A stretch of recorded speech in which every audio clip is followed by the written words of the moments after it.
올해 수능이 불과 일주일 앞으로 다가왔습니다. 수험생도 학부모도 모두 긴장감 속에 하루하루 보내고 있을 텐데요.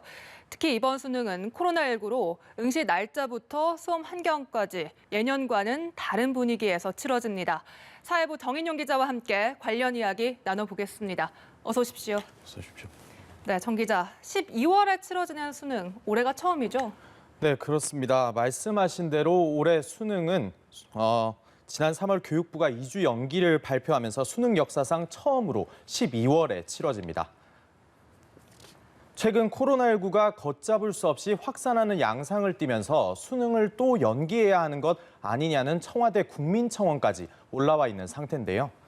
정부는 당초 사회적 거리두기 3단계가 온다고 하더라도 12월 3일에 수능을 실시한다고 못을 박은 상태입니다. 유은혜 부총리 겸 교육부 장관은 오늘 발표한 수능 관련 대국민 호소문에서도 거듭 방역 협조를 구하며 예정대로 안전하게 수능을 실시하겠다고 약속했습니다. 네. 우리 국민 모두가 수험생을 둔 학부모의 마음으로 오늘부터 일주일 동안 모든 일상적인 친목 활동을 잠시 멈춰 주시기를 요청드립니다. 수험생의 상황에 맞게 시험장을 분리하는 방법으로 수능을 안전하게 운영할 것입니다.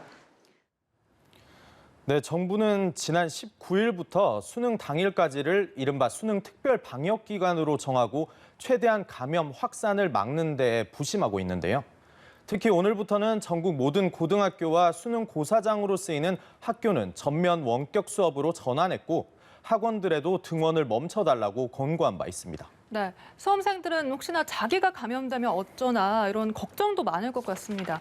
그런데 수능의 경우엔 확진이 되거나 의심 증상이 있어도 시험을 볼 수가 있잖아요. 만약에 확진이 된 경우에는 좀 어떻게 대처를 해야 됩니까? 네, 그 부분도 중요할 것 같은데요. 네. 우선은 보건소에서 자가격리나 확진 통보를 받으면 수능 지원자임을 알려야 합니다. 보건소에서도 안내를 해주겠지만 대상자는 본인이 속한 관할 교육청에도 해당 사실을 신고해야 하는데요. 교육당국은 신고가 접수되면 별도 시험장 위치 등 필요한 사항들을 수험생에게 알려주게 됩니다. 특히 앞서 중등 임용고시 때처럼 시험 전날 이런 일이 발생할 가능성도 완전히 배제할 수는 없어서 이 점은 상당히 우려스러운 대목인데요. 네. 수능 전날 연장 운영하게 되는 보건소는 수험생들에게 코로나19 진단검사를 우선 실시하는 만큼 수험생들은 병원이 아닌 보건소를 찾아 안내받을 수 있습니다. 또 수능 당일 유증상자는 모든 시험장 내에 갖춰져 있는 별도 시험실에서 거리 두기를 한 채 시험을 보게 됩니다. 네, 수능 당일 방역도 좀 중요할 것 같습니다. 지원자만 거의 50만 명에 가까워서요. 수능 당일날 마스크도 착용을 해야 되고 또 책상에 칸막이도 설치가 되는 거죠? 그렇습니다. 우선 수험생 전원은 망사나 밸브형을 제외한 일반 마스크나 보건용 마스크를 의무적으로 착용해야 합니다. 시험 감독관이 신원 확인을 요구할 때나 식사 때만 잠시 내릴 뿐 모두 쓰고 있어야 하는데요. 분실이나 훼손 등 우려를 고려해 여분의 마스크를 챙기는 것도 좋습니다. 점심 식사는 각자 자리에서만 해야 하고 매 시간 교실 환기 조치도 이뤄집니다. 특히 앞뒤 간격을 충분히 확보하기 어려워 각 책상마다 칸막이도 설치되는데요. 정부는 방역을 위해 시험장을 전년보다 대폭 늘렸고 일반 수험생이 유증상자나 자가격리자와 접촉할 일이 없도록 별도 장소 마련도 완료를 했습니다. 시험실은 총 3만 1,459개로 전년 시험실보다 50%를 더 준비한 수치입니다. 관리, 감독 인력은 12만 1,592명이 투입될 계획입니다. 자가격리 통지를 받은 수험생을 위해 784개 시험실에서 총 3,800명까지 응시 가능한 시험 환경을 준비하여 한편 교육부에 따르면 현재까지 수험생 확진자는 21명, 자가격리자는 모두 144명으로 집계됐습니다. 네, 수능 난이도에 대한 얘기도 좀 해보겠습니다. 올해 많은 학생들이 학교를 코로나19 때문에 자주 가지 못하면서 학력 저하 현상에 대한 우려도 나오고 있거든요. 올해 수능 난이도 어떻게 전망됩니까? 네, 지난 2일 유 부총리가 이와 관련한 코멘트를 했는데요. 유 부총리는 한국교육과정평가원에서 올해 6월과 9월 모의평가 결과가 예년에 비해 특별한 차이가 없다고 분석했다며 난이도를 인위적으로 조정하면 현장에서 오히려 혼란이 클 것이라고 말했습니다.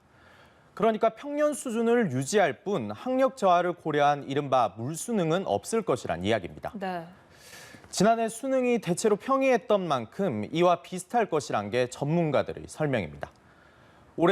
수능은 올해도 전체 문항의 70%를 EBS 수능 교재 등과 연계해 출제되는데요. 중간 난도 문항의 경우 특히 EBS와 연계율이 높은 만큼 중상위권 이하 수험생들은 이 부분을 되짚어볼 필요가 있어 보입니다. 네, 마지막으로 이 남은 기간 수험생들 좀 어떻게 준비를 해야 되는지도 짚어볼까요? 네, 수능이 이제 꼭 일주일 정도 남았는데요. 단기간 성적을 올릴 수 있는 시험은 아닌 만큼 제 실력을 발휘할 수 있도록 준비하는 게 핵심입니다. 우선 남은 기간 소위 수능형 인간이 되는 게 가장 중요하다는 건데요. 네. 수능 당일 일정에 맞춰서 일어나고 자는 건 물론이고 수능 각 교시별 시간대에 맞춰서 해당 과목을 공부하는 게 실전 감각을 끌어올리는 데 도움이 됩니다. 자신이 틀렸던 문제를 반복적으로 들여다보면서 실수를 줄이는 것도 빼놓을 수 없을 텐데요. 여기에 더해 여유가 있다면 자칫 시간을 많이 뺏길 수 있는 신유형에 대비하는 것도 방법입니다. 입시 전문가 얘기 한번 들어보겠습니다. 그 시험이 끝나고 나면 어려워서 틀렸다라고 생각하는 것보다는 실수로 틀렸다라고 아이들이 느끼는 경우가 굉장히 많거든요. 6월 달이나 9월 달에 시험을 봤던 문제 중에서 이 문제는 조금 독특한 문제 유형이다라는 걸 그래서 그 문제를 조금 더 꼼꼼히 확인해 보는 게 제일 중요할 것 같아요. 네, 올해 수능 지원자는 50만 명을 밑돌아 역대 최저치를 기록했는데요. 여기에 재수생 비중은 더 늘어 정시 경쟁이 더욱 치열해졌다는 평가가 나옵니다. 아무쪼록 수험생들이 코로나19 감염 우려가 있는 장소를 피하고 마지막까지 건강 관리를 잘해서 안전하게 수능을 마무리할 수 있기를 바랍니다. 네, 끝까지 건강 관리 잘 해야겠습니다. 정인용 기자와 함께했습니다. 고맙습니다. 고맙습니다.